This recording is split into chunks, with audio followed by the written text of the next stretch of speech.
we. Why is that important? Why is it important? Why am I focusing for a minute or two on this word we? Up until this point, when we've read here in Acts 16, it talks about Paul and Silas, or Paul and Barnabas, and it talks about they or them. It's an outsider looking in. They are doing this. God is using them.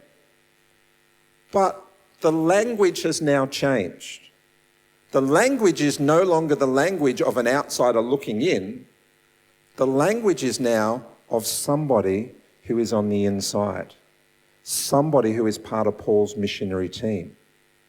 Who is that somebody? It's widely believed that Acts was written by Luke, Dr. Luke. You might know him a little bit earlier in your Bible. There's a whole book written by Luke, same guy. Acts is kind of like the sequel. It's the companion to the book of Luke. And so what we actually learn here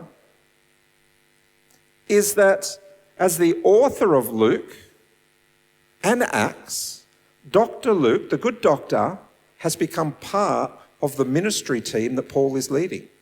Part of the missionary team that Paul is leading. Ponder that for a moment. Ponder the significance of that. Because what is the book of Acts? The book of Acts is a record for you and for me, those online, for anyone who's reading their Bible, a record of what took place in the early church. Where does that record come from? It comes from Dr. Luke. How does Dr. Luke know what took place? Because he jumped on Team Paul and he went on the journey.